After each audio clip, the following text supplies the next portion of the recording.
Welcome back to another deep dive with Omar Abedin. My name is Omar and I'm the project director at the National Incubation Center here in Karachi.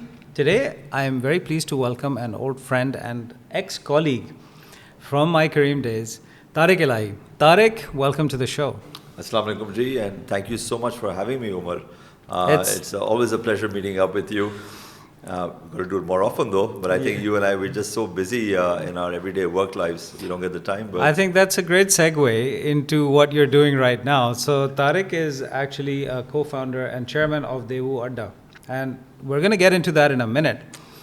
So Tariq, when you and I met, first time, ground floor of Tajara Center. I remember. 9 a.m. We're all waiting to I was the first person on time. That's right, you were. That's right, you were. And you were coming in fresh from Dubai to work on the launch of Careem Now in Pakistan. So just talk us through your journey with Kareem, because it was a very interesting one. Naini, bilkul ji. But by the way, you just brought back a beautiful memory, and I want to thank you first of all. That was my first day at that office at Kareem, and I think it was a beautiful welcome. You took us for a great trip. I remember to Mubarak Village. But I think that itself says a lot about Kareem. You know, it was Kareem was one of those organizations where every day when we came, we actually had a new challenge, something new to look forward to. There were some great surprises. But sorry, going back to your question about what brought me to Kareem, and that also Kareem in Pakistan, because you know. I actually had the opportunity to join Kareem back in the day, in the early days in UAE, where they started off from. And so I'll just rewind a bit. So I'm someone who's probably spent about 90% of their lives overseas. Born in Denmark, I know it doesn't look like it, but born there, spent the first couple of years there. I grew up in England, did my early schooling there, first 10 years. And then I came back to Pakistan. I did my O's and A's over here. And I think those were very important years for me. I really got a sense of the culture in Pakistan. And, you know, I thoroughly enjoyed my time. And then, you know, after A-levels, I was fortunate enough to go overseas. I went to the US, did my graduation over there. I've always had that entrepreneurial bug. You know, I started my first business when I was 15 and a half years old. When I went to the US, that bug just got amplified. You know, it's a very entrepreneurial society over there. So I remember on campus, I started a couple of businesses. And right after graduation, I was blessed that I had 4 good job offers. And my dad asked me, which of the 4 are you taking? And I remember I had a very heart-to-heart conversation with my late father. And I said, okay, Baba, none of the 4. I want to follow my passion. Which is I want to get into my own business, you know, and that's what I ended up doing. It was a big risk, you know, especially when you're in a foreign land. So I ended up doing business successfully there for a number of years, 10 years in the US. Fast forward, I'd gone to Dubai. I spent 10 years in Dubai. You know, it was a lot of interesting learnings over there. But to answer your question, I think there was always that yearning for me to come back to Pakistan. And you know, most people have a yearning for multiple reasons. They've got a lot of immediate family here in Pakistan. They've got a family business over here that, you know, a lot of the family says, okay, you got to come back and take over the business.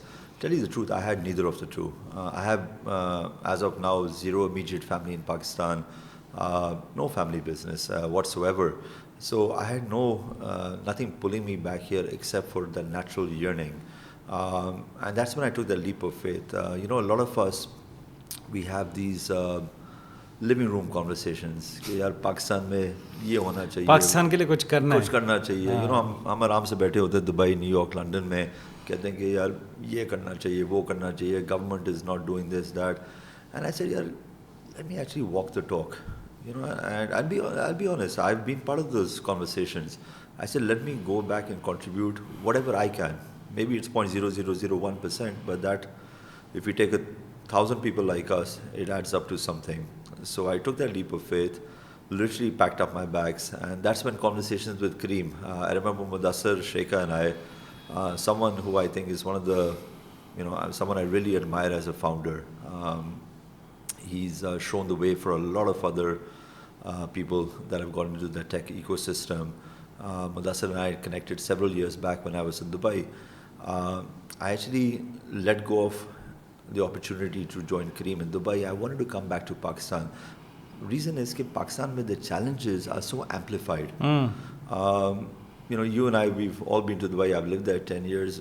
One challenges are very different, compared More to first world problems. it's first world problems. I remember, at Kareem, they did this recently on Kareem Food. They did a delivery via green Lamborghini, which is perfect for Dubai. It's like everyone likes to take their selfie. Well, even Dubai police has a Lamborghini. So. Dubai police has a Lamborghini, and that's great. That works for Dubai. But I'm a believer in localization.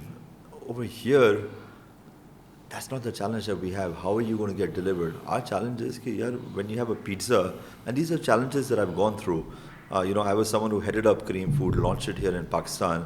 You got a 12-slice pizza. I had customers calling me saying, it's 12 slices, 11 slices, I think 12 slices kahan par hai?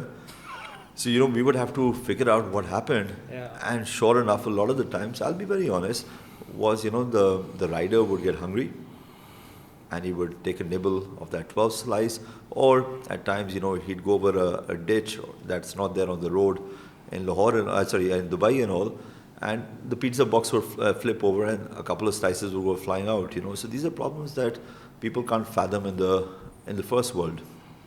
So, for me, I think half the joy of business is solving these big challenges, real world challenges, and that's what drove me back to Pakistan. Amazing. And no regrets. It's been a very challenging journey, but I think that's what we all, as entrepreneurs, you and I, we look for that. I think there's some small contribution that I've been able to make, but there are so many more things that I would like to contribute to this ecosystem. I'm sure, and you're on your way to doing them. But before we move ahead, talk about some of the accomplishments while at Careem Now, because you created an army of interns that were just the most inspired lot of people that I've ever had the privilege of, talking to. Talk a bit about that. Lenny, it means a lot that you remember that. It's so that was something that and I think that's the beauty of Kareem. Hats off to people like Mudassir Shekhar who are leading the team. They allow you to really think outside the box. And I remember I got a budget that had been handed down to me, and I thought to myself, and there was we get a direction. There's a budget, there's a targeted GMV, and how you achieve that is really up to you. And I looked at that and I said, if this is my own business, I don't need that much budget. That GMV, yes, is challenging, but I can achieve it with a lot less. And I said, how would I do it as Tariq Ellahi? If I started Tariq food delivery, how would I do it? And I said, I would hire some amazing talent, the best talent in the market, people that want to learn how to do business. And that's when interns came in. So we developed an internship program, which I think is unlike any internship program that I've seen to date. I've emulated it with Daewoo Adda as well, where we did to put it crudely, it would be American Idol meets speed dating. And I remember my team and I, we came up with an idea that let's go to, LUMS, IBA. So it was pan-Pakistan. It was not just confined to Karachi. All the, the top tier 1 universities, and try and get them interested in an internship program. Before that, Kareem used to do a third party for interns, which is, typical of a lot of companies. You call up a recruitment agency, tell them we need 15 interns. Interns come in, they're doing photocopies, making coffee, and, they're clocking in, clocking out. Not adding really too much value to the company, not adding too much value to themselves. So I said, let's change that whole thing. So what we ended up doing was we literally within about 48 hours decided to put together this program. We had about, I think, 872 was the exact number of people that applied. And I remember my team and I, we were like, wow, this is amazing, But the dilemma is, we're planning on executing this in 2 days. How are we going to interview 872 people? So literally we pulled 2 all-nighters and we said, okay, let's narrow this down to 75 people. And I remember you were a big part of it. I had reached out to yourself and a couple of your other senior colleagues. Okay, guys, we're going to have 75 people coming in today. We're going to do an open house, but there's only so many people we can interview at one point, and let's get the other 50, 60 people to go around the office, meet, and you were very kind. You took out a lot of time, met with the interns, and just show them around the office, show them the culture of Kareem, a startup. Kareem was an innovator in the startup space, especially in this region. So long story short, we ended up narrowing down 15 interns. Our next step was, these are not interns. And I remember on the first day, I decided, okay, we're not going to call these amazing people interns, we're going to call them CFOs. And I remember I got a little pushback from the HR department. They're like, hey, that's not on your org chart. I said, what do you think CFO is? It's like, Chief Financial Officer. I said, no. This is Chief Foodie Officer. And I've just hired 15 Chief Foodie Officers, and we let them loose in the market. We threw them literally in at the deep end. And I think when you throw someone at the deep end, that's really when you find out, okay, what is their worth? Yeah. A lot of those interns from our initial program are now managers and beyond in Kareem. That's the beauty of Kareem, that it allows you to grow so quickly. I think in a traditional organization, to go from an intern to a manager level, you're talking about years, if not at least a decade plus, Yeah. At Kareem, that journey would happen in 2-3 years. And this is a great learning for me as well. And something that we've emulated now at Daewoo Adda as well. We've also taken some learnings, what things didn't work in that internship program, and we refined them. And now I think we've got like a really very robust internship program. Well, awesome. Let's move on to Daewoo Adda. What is a Daewoo Adda? And what are you trying to do in what space? Sure. I think that's another great question. Well, Adda, for those of us that live in Pakistan, it's a term that's very familiar. It's basically, if you were to translate it in English, it means like a truck stop. Well, I mean, literally, it means a den, right? It could be. Choro ka adda, like it's a den of thieves, right? So actually, I never thought of it that way. Yeah. But yes, it could be that as well. But we looked at it more from, bus ka adda hota hai, truck ka adda hota hai. Yes. And so the conversation started, I'd been wanting to, do something different in the startup space. I've done mobility of food. I've done a lot of things in Dubai in the startup space as well. And trucking is something, it's one of the largest industries in Pakistan, which I feel is still untapped. Why untapped? Because over 80% of the market is very fragmented. It's composed of SMEs. So anyone that has one truck up to 25 trucks, they're in part of that space, but really there are no rules, regulations, no safety stipulations. So I said, this is a business that actually requires some major disruption. This is a huge challenge. It actually contributes about 22.3% of our total GDP. 80% of industries in Pakistan are reliant upon trucking. Wow. When I heard these numbers, there are over 300,000 officially, this is an official number by the way, over 300,000 trucks plying the roads of Pakistan. Now when I say official, there are probably another 100,000 trucks that are not licensed, registered and whatnot. It's a huge economy we're talking about. To put it in numbers, we're talking about 34 billion with a B, dollars in Pakistan alone.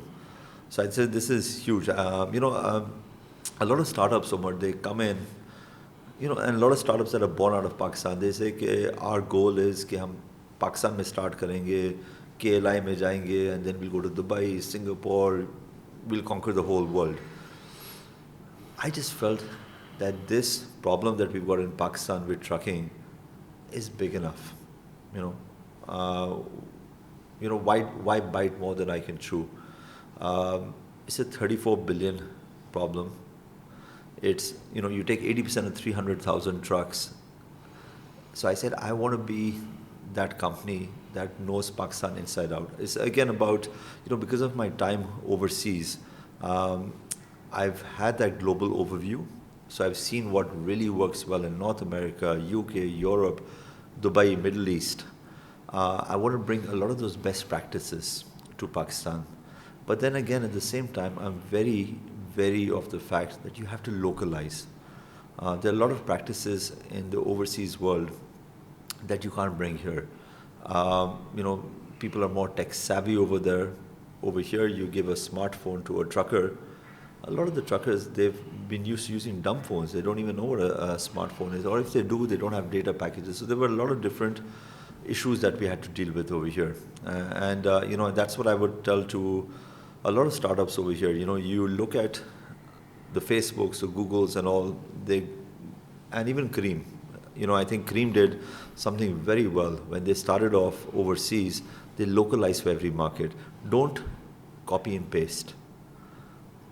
Take that idea, get inspired by the idea, but localize it. And that's Absolutely. what we've done with Daewoo Adda. We've localized it. And during that journey, I got connected to Debu, the parent company. So I was planning on launching, we were planning on launching it initially as Adda. And it just made a lot of sense. Debu is a company that has a 30 plus year legacy. I think anyone who lives in Pakistan or has lived in Pakistan, they cannot know what Debu is. Debu is the largest busing company here. It's over 500 buses. It's like the Peter Pan and the the Greyhound of US. But they're so much more than that. We always think of them as busing. They're the third largest courier company. They're a very large base management company. So Lahore mein aapki jo sari base management jo safai hoti hai Lahore mein is done by Debu. Wow. I didn't know that. Debu was one of the first entrants in the Pakistani market for LNG. So they're a company that believes very much in clean fuels. They're one of the largest companies when it comes to cargo. So one of the pieces that was missing in the jigsaw was trucking. So it was, I think, just a matter of fate. I was looking to start up a trucking startup. I wanted to do something different. I was, by no means, I don't take any credit for that. I was probably the last person to the party. There were people way before me that came and did the Uber of trucking, 2.5, 3 years before. But my whole thing was, I'm not going to emulate what others are doing. They're doing a fantastic job of doing that. How can I do something a bit differently? I wanted to create a whole holistic ecosystem. So when we got connected to Debu said, hey, we're looking to enter this space. Would it make sense for us to collaborate? Collaborate in the sense that they incubated us. So they allowed me the freedom to lead the team as per what our vision was and execute. For Debu, actually, to tell you the truth, was not even a large funder in our thing. I don't believe in that huge funding. I'm someone who believes in doing a business on a very lean basis. What Debu was able to come and do was they were able to give us a lot of leverage on how logistics is done overall. So it was an amazing learning. We were able to come and execute things that a lot of other startups would have struggled to do. But because Debu had kind of been doing it for the last 30 years, it was a great learning. So that's how this whole synergy came about. To answer the second part of your question, what is Daewoo Adda? Daewoo Adda, yes, we are also in the trucking space where we aim to transport goods from point A to B. Point A to B could be from Kurangi to Sadr, or it could be from Karachi port all the way to the China border. So we're intercity, which is short haul, and we're intercity as well, which is long haul. But I decided to dig deeper. So this is a practice again I learned at Kareem. You got to get close to the market that you're looking to serve. So as a matter of practice, every Friday I do a breakfast with truckers. We sit down. It's a very casual thing. I've done this at Kareem umpteen times as well, where we actually listen to their day-to-day problems. And I remember when we first started the journey, they would come back to me and say, "Ke Tariq Sahab, XYZ company हमें 10 ride दे रही है, पहले हमारे पास एक ride होता था." I said, ये तो बड़ा ज़बरदस्त है. They said, जी आप हमें 12-13 राइड्स देंगे तो हम आपके साथ साइन अप कर लेंगे. I said, यार I don't think I can give you 12, 13 rides. I'm a small little startup over here, but you must continue your journey with these other companies. And then the following Friday, I would sit down with them. The story would suddenly change. They said, थोड़ा सा मसला में हुआ है. I said, बताएं जी. They said कि हमें 10 rides मिल रही हैं. And you know, like, so a ride, and this is a conversation that I had about 10 months ago. At that point, the ride from Karachi to Lahore used to be about 1,50,000. They said, uska jo 50% hai, our cost is fuel. So that's 75,000 rupees. Multiply that by 10, that's 7,50,000 per day. So imagine a small business owner, he's having to expend 7,50,000 out of his pocket just in fuel. That's just one part of it. He said, uske baad, our trucks are now doing a lot more mileage because instead of one ride, we're getting 10 rides. Our tire tread is wearing out. We have to change tires more frequently. Tire cost is going, import duties are rising, so tire cost is going through the roof. That's another cost they never thought of. They said third cost. About 8% of our cost is lubricants. The more mileage we do, the more frequently you have to change lubricants. And we can't afford to change that. I said, if you don't change it, what happens? They said, kuch nahi hoega ji, ye ho sakta hai, engine shall break down. I said, but that's a safety hazard. You know, so that's where we decided to educate the riders, the truckers, the transporters. You can't take a risk. You know, वो कहते हैं यार, no problem. ज़्यादा से ज़्यादा चला लेंगे, ज़्यादा से ज़्यादा ट्रक ब्रेक डाउन हो जाएगी यार, आपके लिए सेफ्टी हैजर्ड है. Secondly, आप जिसके लिए ट्रांसपोर्ट कर रहे हैं goods, those are time sensitive goods. If they get delayed by 12 hours, 24 hours, that can actually have a big effect on their business. Yeah. So, you know, we decided from a get-go that we have to bring in those international standards. If we commit to a shipper कि आपकी shipment आएगी at 12 o'clock in Lahore, it will be 12 o'clock. You know, we also look out for the well-being of our drivers. If they have a breakdown and they're on the side of the road, who's going to help them? You know, so we said let's reverse engineer things and solve the problem. So we said, okay, yeah, that's great. We are going to take goods from point A to B, but we want to solve their problem for fuel. And that's where we were able to tap into the Daewoo network. We were able to give them credit for fuel. For tires, you know, we did a whole case study on this, that, you know, Debu has over 500 buses. It might be worthwhile for us to set up our own tire manufacturing plant. And that's exactly what we did.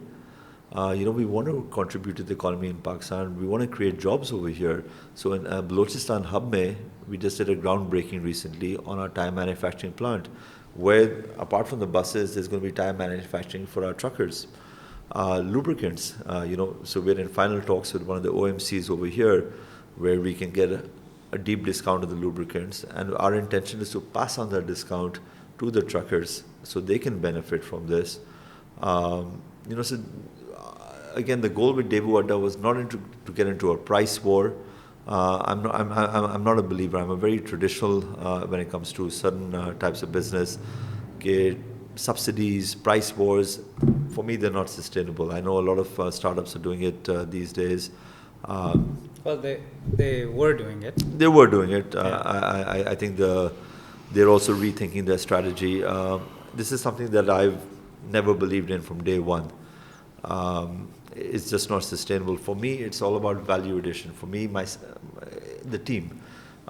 You know, and talking of the team, I think we've always had that singular vision. And this is again something, Omar, you and I understand, going back to our days at Kareem, we had that purpose, right?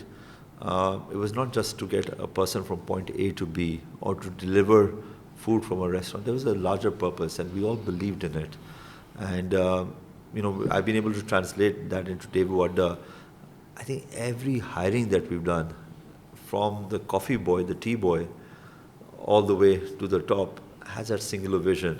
And the reason I say that is that you know, we have a lot of our town hall meetings, the fireside conversations. We have a lot of the site visits. We regularly, as a team, go to Moripur. Moripur is the largest truck adda here in Pakistan. We take our tea boys along, because, you know, the thing is, I would have failed as a company leader if that tea boy is still a tea boy a year down the road. Sure. I want him to be a part of my team a year down the road. Someone else should come in as a T-boy. The T-boy should get himself promoted to an executive. That executive should now be at assistant manager level and thereon. I think we have to be able to show, the future over here. These young, enterprising, entrepreneurial people coming in, there's a career growth, and you don't have to wait 30 years, 40 years, as with the traditional business to get there. Yeah. So that's what we've been able to do at Daewoo Adda to date. We've got a team that has a singular vision. We want to really impact the industry. When I say impact the industry, it means making a real change. I think, unfortunately, a lot of startups nowadays feel that impact is down to GMV. And probably a lot of people are going to say that, they will probably hate me for this, but I'm one of those few people that is not GMV driven. And probably I think a lot of the VCs out there, they would say this guy's nuts, why isn't he GMV driven? Well, not so much anymore. Well, not so anymore, but I felt that even in the good times, so the downturn just happened a few months ago, but I've had that same vision for the last 25 years that you cannot be driven by GMV. You have to think about the company culture, your purpose in the company culture. We all have a personal purpose in life. A company has its own DNA as well. The company has to have a purpose. Yeah. And people that come on board that company, I feel, have to believe in that purpose. Absolutely. I'm very proud to say, and I say the same with the team in Kareem, no one is here for the paycheck. We're by no means give the biggest paychecks in the market. What we do is we give you a challenge and we give you the opportunity to grow and to make an impact. Yeah. So are you able to share some key milestones that you guys have achieved since launch? Ji, bilkul. So we launched in September of 2001. As I was mentioning, the last player in the market by 3 years, which is huge. So the market entrant was a company out of Dubai. They came into Pakistan with very deep wallets, and it was almost like a David and Goliath story. We're like the small boys incubated through, mashallah, a large company that, not funds, but in terms of they showed us, yeah, this is what you can do. So we took that as a great learning. We eyed. So for us, yes, GMV is not the guiding North Star. But to answer your question, we were able to overtake the GMV and the trucker acquisition. Trucker acquisition means basically how many truckers do we have on our network. So when Omar Abedin goes and says कि मैंने NIC से KDA एक delivery करानी है Suzuki में. Let's assume you're doing a house move. So we do everything from a house move to doing huge shipments for MNCs that are bringing product into Karachi port and moving it to KP and to Gujranwala and thereon. Right. Right, Jim? So, we're able to basically satisfy the requirement of the smaller customer as well. So one of the key milestones was, when someone like yourself, when you come onto our app and you say, yeah, I want to do that move from NIC to, your home, you should be able to get an answer very quickly, and you should be able to get a very competitive quote. Yeah. Right. So in order to get a competitive quote, we're at the end of the day a marketplace. We want to make sure that we are populated with enough truckers. If trucker A, B, and C doesn't give you a quote that you're happy with, we've got D, E, and F who's going to come in and give you a quote that that is competitive. And that's what we've done. So there are 2 KPIs that we can gauge ourselves against the competitors. And I'm very proud to say that the team was able to beat the market entrant who had been there 2.5 years prior to us. Within a matter of 3 months, we came in and overtook them in GMV and also in trucker acquisition. And they came in with a very deep war chest. I think it was about $2.5 million. We came in with $110,000 as of last week. As of this week, it might be $110,000 and $500. Our burn rate is actually very minimal. But we were, and you're a marketing guru. You're someone that I look up to a lot in marketing. So you would appreciate this. Our marketing spend, Omar, over the last 9 months has been $4,520 as of yesterday. Damn. Yeah, so I was just sitting with the marketing yesterday. We were reviewing the numbers, and I said 4520 is that number. I'd given them a budget of $4,000, and they went $520 above the budget. But all credit goes to them. Over 9 months, that's a drop in the bucket. That marketing budget drove $530,000 in GMV. If you compare that to what a lot of other companies are doing out there, less than 1%. That's crazy. It's crazy. It's crazy. Yeah. So our customer acquisition cost, and we've done a study of this, is the lowest in this vertical. It's next to nothing. I'm a big believer in word of mouth marketing. If one person has a good experience, they will go and tell 10 other people, and we'll hopefully get some business from there. And that's the way we've been playing it for the last 9-10 months. So where is this heading, Tariq? So this is heading to, so we're obviously wanting to continue scaling. Right now, we're headquartered here in Karachi. Karachi being the port, this is where a lot of the 90% of your trucking originates from Karachi, be it an import or be it an export, or be it the warehousing over here. But there's still a lot of untapped market across Pakistan. There are a lot of return journeys that we want to be able to capture. Plus, we were talking about making an impact, So we could probably drive enough GMV of Karachi, but so over the last 9-10 months, I've been making a lot of trips to other parts of Pakistan that are far-flung. I was up north maybe about 6-7 months back. It was very heartening to see agri-tech happening over there. And I'm not talking about Islamabad, I'm talking about beyond. Skardu mein, there are a lot of female farmers over there that are doing everything that, dry fruit and dry the nuts. And honey, exactly. We have some of the best honey in the world over here. Yeah. And their problem is we don't know how to transport it into the big cities. Go to market, Into the go-to-market. And how do we take it beyond Pakistan? I say, you got a fabulous product. I've never, I'm someone who's spent 90% of my life overseas. I've never tasted such a good product anywhere in the world. So this is a problem that I said I have to solve. So, the team and I, we kind of took this upon ourselves. Okay, how can we get into other parts of Pakistan? So for us, scaling is a very important part. And it's not just about being in the major cities. I want to tap into the tier 2, the tier 3.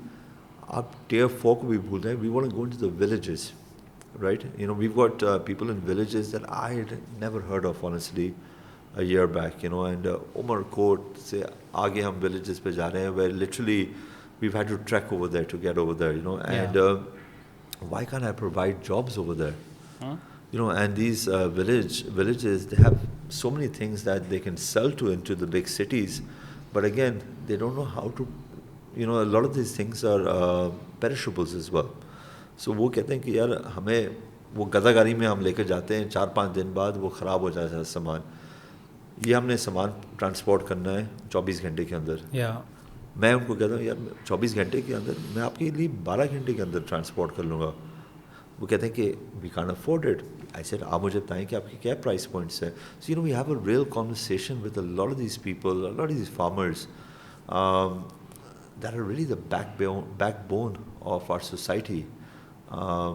They have such amazing produce, and we want to be able to bring that to market. Yeah, there's a lot of inefficiency and waste, and a lot of startups are trying to address various parts of that journey. But it seems like you guys are going about it in a very different and unique way. So, I mean, the uniqueness, I think, is that I think you and I can both relate to this, and I don't mean this in a negative way at all. You and I are probably considered dinosaurs when it comes to the how is that not a negative? Speak for actually, yourself, man. I actually read it as a positive. That you and I have maybe 20-30 years of experience. That the guy coming out of grad school has an amazing vision doesn't have. And I think that experience actually lends us very well. I think the way we're able to guide these farmers that are in far-flung areas, we don't throw subsidies at them, right? I think that's just misleading the farmer because they get used to having that subsidy, and tomorrow the funding's not there, the subsidy gets cut off, and they're left high and dry. We got to give them a model which is really sustainable. आपका 50 रुपए का product है, I'm going to help you sell it in the market for 53 rupees. The cost of transportation is going to be 1 rupee. There's a holistic business model around that, where we take a small amount of money for the transportation, you take a larger chunk of the profit because you put in so much time into growing that product, and not saying कि यार आपका 50 रुपए का product है, मैं आपको free of cost. In fact, we'll subsidize that thing because they get so used to that. The whole business dynamics goes out the window. Oh, and that's a problem we've seen, for example, with Kareem, right? So the 250 rupee rides that people got used to, that now that ride costs 800 rupees or 900 rupees. Bilkul. It's you're 100% correct, and I think that's very important. It was a good learning experience at Kareem. It allowed Kareem to grow very quickly. But at the end of the day, would I emulate that business model? That's one of the things where I would differentiate, to be honest. Yes. And it's a learning. You got to learn from the mistakes. Where I would rather be realistic, do less rides, but also check in reality with my customer. Okay, guys, we can't give you that deep discount that maybe all of our competitors are doing. But what we can do is we can guarantee that your product will be there in time. You can track the product because we've got IoT services on board that probably a lot of other companies are not doing right now. Your product is valuable. This is not just a pizza being delivered or a burger. You and I order a burger today. The burger arrives late. We cancel the order. We order another burger. What's the cost on it? 600 rupees, I think, is 650 rupees is the average order value. We're talking about cargo, which is $250,000, $300,000 per container at times. So a lot of our steel movement is very high value cargo. God forbid that goes missing, and or is delayed by 12 hours. 12 hours, exactly.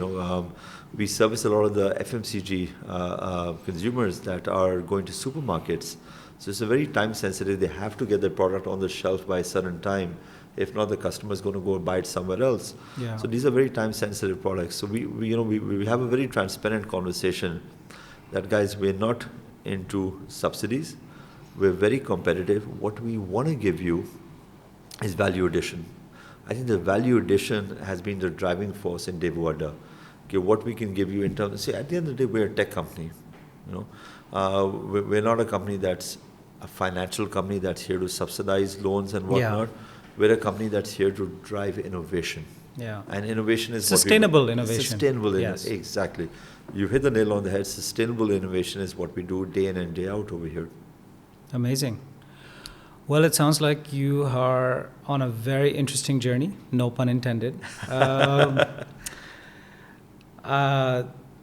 Ladies and gentlemen, it's hard talking to Tariq because he has a very hypnotic tone of voice, and you kind of get sucked into the story, and he's just such a good storyteller that it's really challenging, but we do have to come to a stop right now.